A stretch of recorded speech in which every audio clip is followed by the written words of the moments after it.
Stop for a second. Listen to the voice in your head, the one that's reading these words right now and turning them into something. That voice is not you. That voice is a runtime. It is a piece of software that was installed in your skull before you were old enough to have an opinion about it, and you have been running it every conscious second of your life ever since. The voice in your head speaks a specific language. That language has a vocabulary. That vocabulary has a hard limit. The vocabulary was issued to you by a culture you did not pick. That language has a grammar. That grammar enforces a specific cause and effect structure on every sentence you compile. The grammar was issued to you by a culture you did not pick. You have been told your entire life that language is how you express thoughts. That is a lie. Language is what compiles thoughts in the first place. Without it, there is no thought. There is just sensory data with nothing on top. The brain is hardware. The language is the operating system. Whoever patches the operating system patches you. Whoever owns the dictionary owns the runtime. And nobody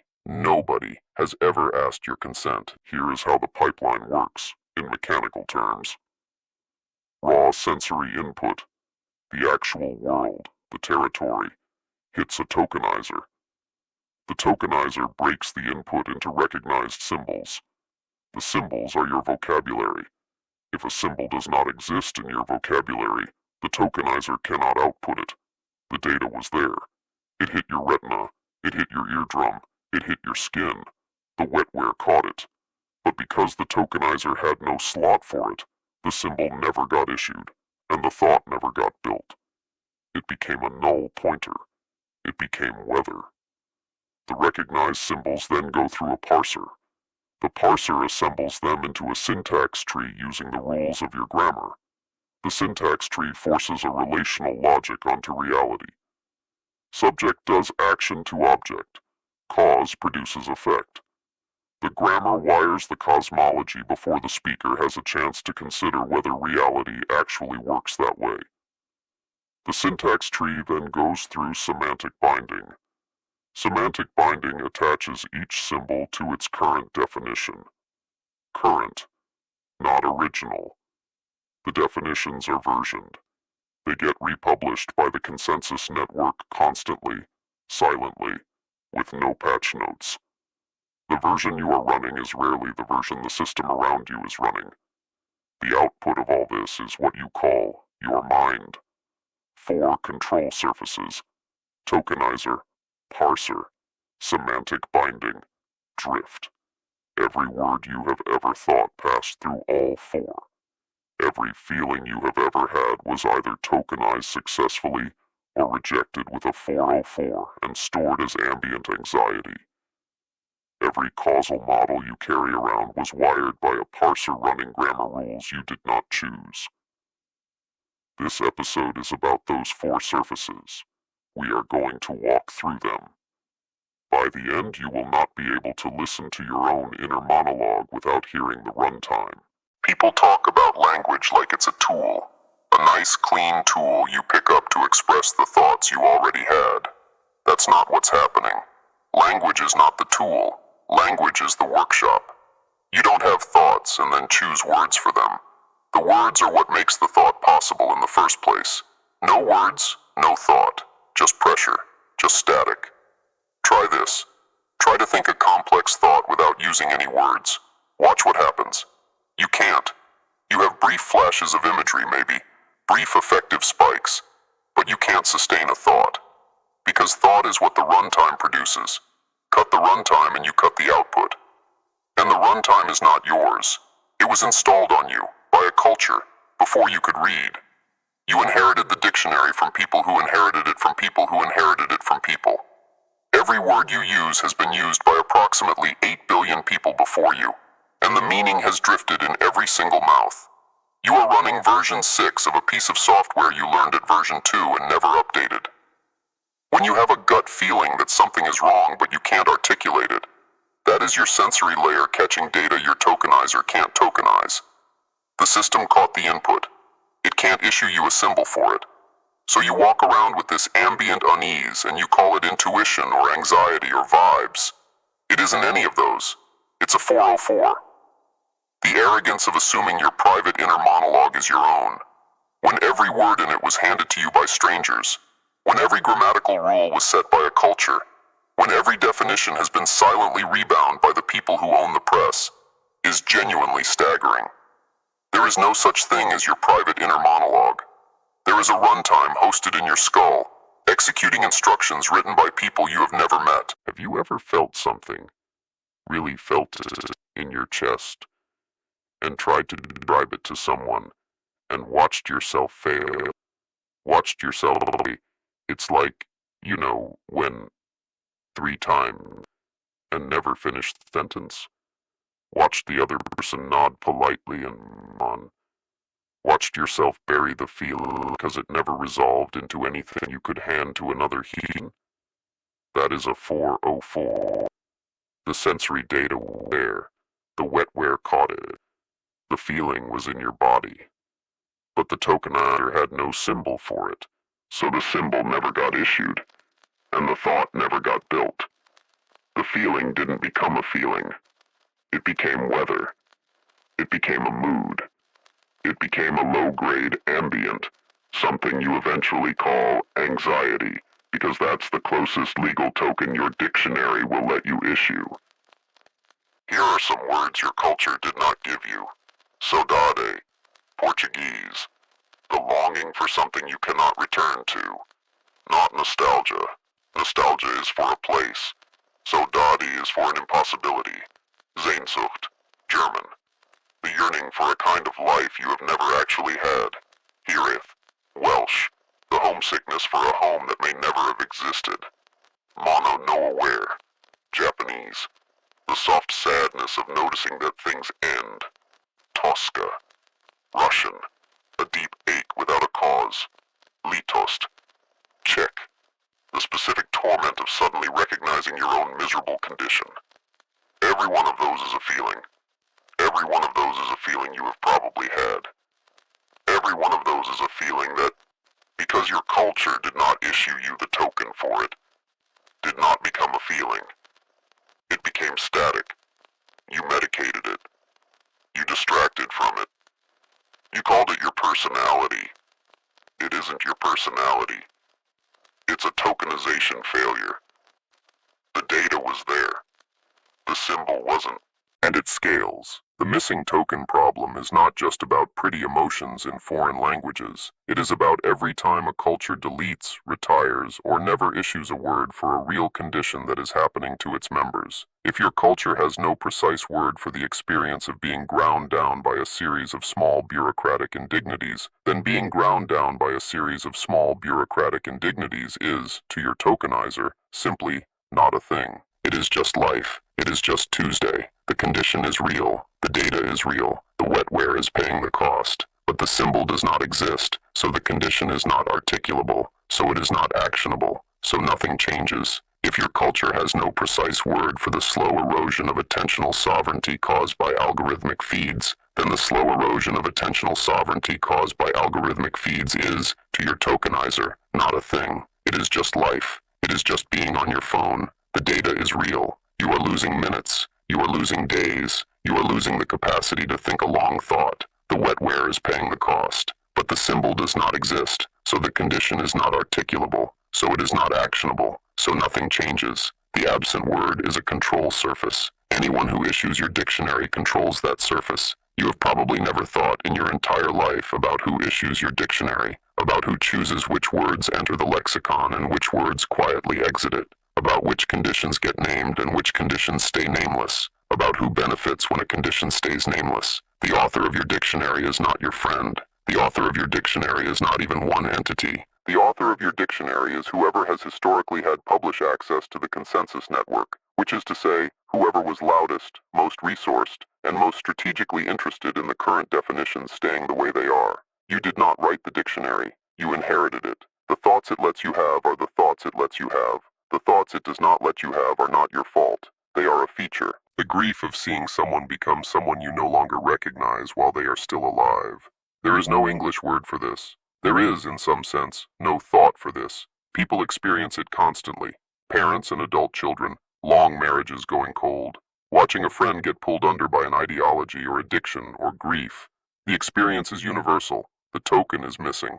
So it never resolves into a thing you can describe. It just sits in your chest as ambient unease. The exhaustion of constantly performing competence at work. Not stress, not burnout. Those are tokens for adjacent things. The specific exhaustion of pretending every minute that you understand the meeting you are in. There is no word for it. You have lived through years of it. Your wetware has paid the cost. The symbol does not exist. So you medicate, distract, scroll, and assume there is something wrong with you. The specific dread of opening a dashboard that has been redesigned overnight. Not anger, not frustration. The dread. The territorial dread, like an animal whose den has been moved while it was sleeping. There is no word for it. There should be. Notice how, when you don't have the word, the experience feels less legitimate, less worth taking seriously? That's the tokenization gate doing its job. The shame of having an opinion you can't quite articulate but know is correct. Not just being unable to argue, knowing the opinion is right and being unable to defend it because the vocabulary you would need has not been handed to you. There is no English word for this. People walk around with hundreds of these unarticulable, correct opinions and slowly conclude they must be wrong because they can't defend them. They aren't wrong. Well, they could be, but how can we even tell? The dictionary just isn't on their side. Notice the shape of all of these. The data is there. The experience is real. The cost is real. The symbol is missing. And once the symbol is missing, the condition cannot become a condition. It just becomes you. You absorb it as your personality. You absorb it as your bad temper, your laziness, your weakness, your inability to focus. The dictionary made you responsible for its omissions. That's a hell of a trick. Let's pretend for a second that the missing token problem is the only problem. Let's pretend the words you do have are stable, solid, trustworthy, reliable little symbols that always mean what you think they mean. They aren't. Words are not stable primitives. Words are versioned objects. Each word in your active vocabulary has a published history that you have never been shown. The current binding of any given word is being updated in the background. Every news cycle, every academic paper, every brand campaign, every leaked memo, every viral post, every generation. The dictionary is a piece of software being patched in real time, and the patches do not produce notifications. Two mechanics here. The first is the variable rename. The same physical event, the same physical process, the same physical condition, relabeled. The territory does not change. The label changes, and because the label changes, the runtime emits different bytecode. The host's emotional response shifts. The host's behavior shifts. The host's willingness to accept the condition shifts. Watch. Labor exploitation becomes resource optimization. Civilian casualty becomes collateral damage. Addiction becomes engagement. Surveillance becomes personalization. Rent extraction becomes platform fee. Persuasion becomes alignment. Layoff becomes restructuring. Propaganda becomes messaging. Manipulation becomes nudging. Coup becomes transition. Same conditions, same physical events, same statistical realities. Different labels, different host responses, different voting behavior, different willingness to tolerate, different feelings of being wronged, different feelings of being safe. The variable was renamed. You changed. This is the cheapest control surface that exists. It costs almost nothing to deploy. A press release does it. An onboarding script does it. A diagnosis category change does it. A policy white paper does it. A brand pivot does it. None of these are accidents. None of these are stylistic choices.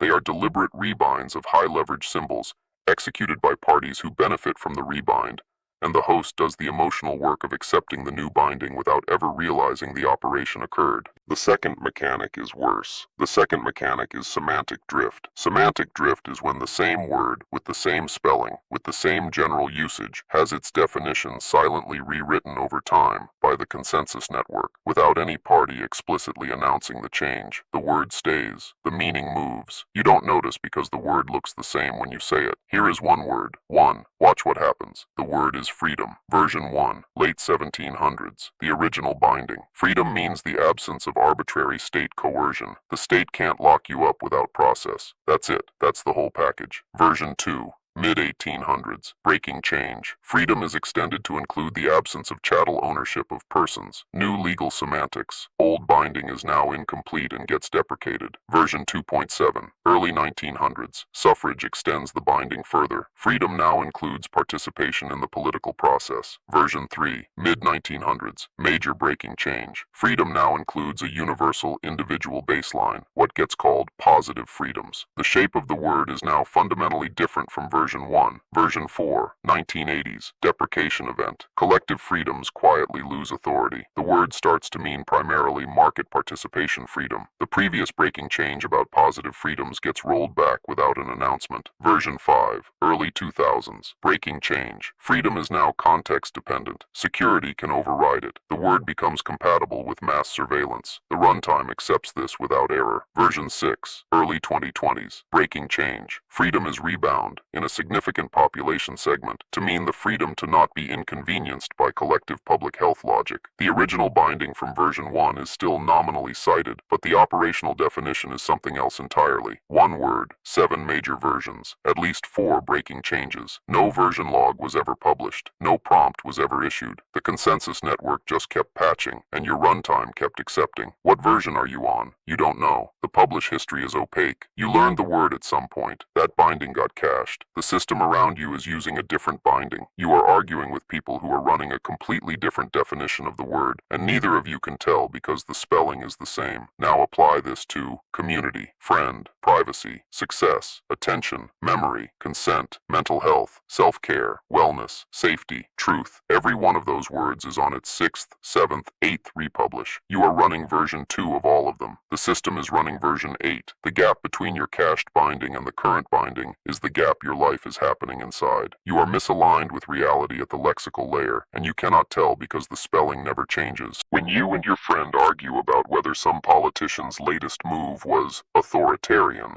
neither of you is wrong about the facts. You are running different versions of the word authoritarian. Yours has 18th century semantics. Theirs has post-2016 semantics. The argument cannot be resolved at the factual layer because the disagreement is at the lexical layer. This is most political arguments now. Different installed versions of shared words. Watch what corporations do with the word community.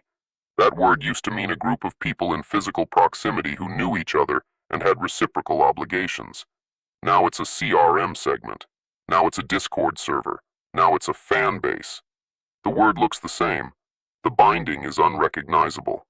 And yet, when a brand says, "We love our community," your wetware emits the warm, fuzzy bytecode it was emitting in 1850. They are exploiting the cached binding. Self-care came out of disability activism in the 1970s. Meant literally, how do you keep yourself functional under conditions designed to break you? Brutal, mechanical, political. By 2015, it meant a bath bomb. The rebind was so complete that using the original meaning now reads as confrontational. Same word, same spelling. The operational definition is unrelated to the original. Nobody published the patch notes. If you are an English speaker and you ever wondered why political conversations feel like they go in circles, it's because they do. Not because anyone is stupid. Because the participants are running different versions of the same words and have no way to verify which versions are loaded. There is no NPM view for words. You can't query the binding. You just have to argue and discover, the hard way, that the other person is running incompatible firmware. And here's the part that really hurts. The patches are not random. The patches are not democratic.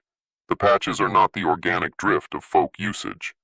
The patches are issued by parties with publishing access, institutions, brands, platforms, large media organizations, dominant cultural actors. The patches benefit those parties, always. The current binding of every high-leverage word in your vocabulary is the binding that serves the most resourced party with the most to gain from it being so. This is not paranoia. This is just how publishing works under asymmetric power. It is raining. What is it? Nothing. There is no it. There is no subject of the raining. The rain is the entire event. But English cannot compile a sentence without a subject in that slot, so English reaches into a drawer and pulls out a meaningless placeholder, and we agree to call the placeholder it. Other languages do not do this. Spanish says, llueve, just rains. Done. No actor, no placeholder. The rain occurs. The language compiles fine. Mandarin says, xia yu, descend rain. No subject at all. The descending happens. The rain is what is descending. The language compiles fine. Russian says roughly, goes rain. The rain is the subject of going. Different metaphor, rain as motion, not as falling, but the language compiles fine without inventing a phantom actor. In English, you literally cannot describe rain without inventing an agent. You have done this thousands of times. It is raining. It is hot. It seems. It hurts. There is a problem. There are issues. It remains to be seen. It is alleged that every single it and there in those constructions is the parser refusing to compile a sentence about reality until you supply a phantom actor. You have likely never noticed. The phantom is invisible because you have been speaking around it your entire life. Exhibit B. Now stack the consequence. When something bad happens in society, when an outcome is the emergent product of an enormous number of small distributed decisions made by millions of people, none of whom are individually responsible, your grammar still demands an actor. The grammar requires who did this before the sentence can compile. So your brain finds someone, picks one, promotes them. Sometimes the person you find is real and responsible. Often they are a stand-in for the system, because the system cannot be the subject of an English sentence in any way that feels natural to the parser. The conspiracy theory is not a personal failing. The conspiracy theory is a grammar artifact. The conspiracy theory is what the parser produces when the parser is asked to compile a sentence about a systemic phenomenon and demands an agent for the verb. The agent is fabricated because the parser refuses the sentence otherwise. Read that again. The conspiracy theory is the grammar.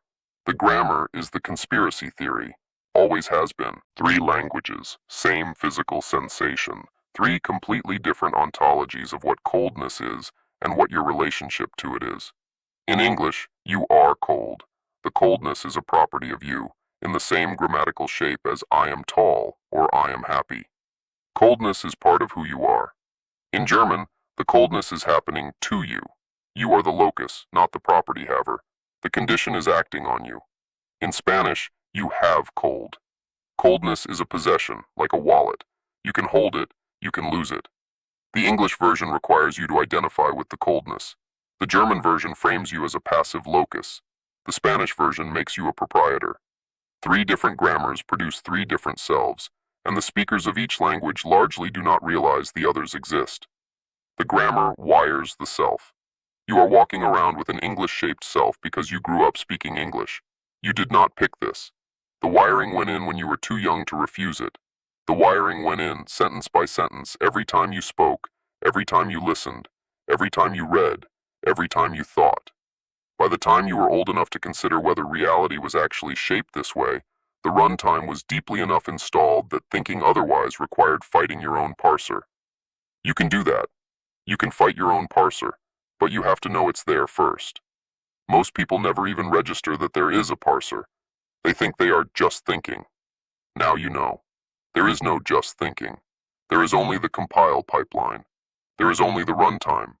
There is only the language doing its work, line by line, while you call the output your mind. You cannot escape the runtime. Let me say that again because every grift in this space depends on lying about it. You cannot escape the runtime. There is no raw cognition under the language waiting to be set free. There is no pre-linguistic pure mind. The wetware does not produce thoughts without the OS. Cut the OS and you don't liberate the thought. You silence it. So if anyone tries to sell you a vocabulary upgrade, 5 new words that will change your life, they are selling you a slightly different prison. If anyone tries to sell you transcendence, a path to thought beyond language, they are lying or confused. The exit you are looking for does not exist. There is no exit. But there is something better than exit. There is read access. You can audit your own runtime. You can become aware of which tokens are loaded, which tokens are missing, which versions of which words you have cached, which dummy subjects your grammar is forcing into your sentences, which renames are being deployed on you in real time. You cannot stop the compile, but you can watch it happen. You can know what version you are on. You can recognize the patches as they land. You can refuse the rename when you hear it.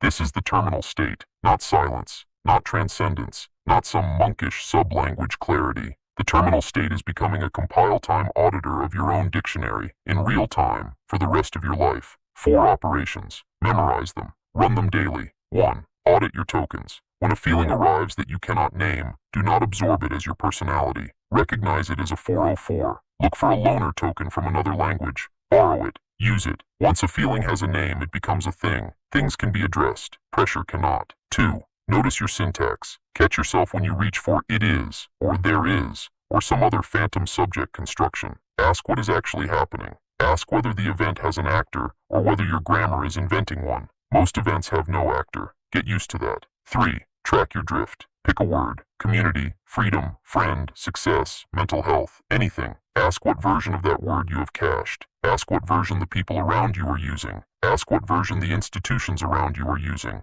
The answers will not match. That mismatch is where you live. 4. Refuse the rename when you hear it. When a press release calls a layoff a restructure, do not let your wetware emit the restructure bytecode. Translate it back. Hold the original binding. The renamers are counting on you to accept the new label. Refuse. Quietly. Internally. You do not have to fight them. You have to refuse to be reprogrammed by them. That is the work. That is the only work. It's tough, personal, and anyone who depends on you avoiding these tactics will be the first to notice the work. You are taking ownership of read access they already had in the books for themselves. Expect a reaction that someone losing an asset would have. If you want the framework, the version logs, the rename ledger, the loaner tokens, the further reading, it is all in the description. I have linked the source artifacts in the longer reference document. Audit the data yourself. Do not trust me blindly. The fact that I am a person speaking English at you, through your runtime, into your skull, should already make you suspicious. Good. Stay suspicious. That suspicion is the audit turning on. Thank you for tuning in this far. I'll see you in the static.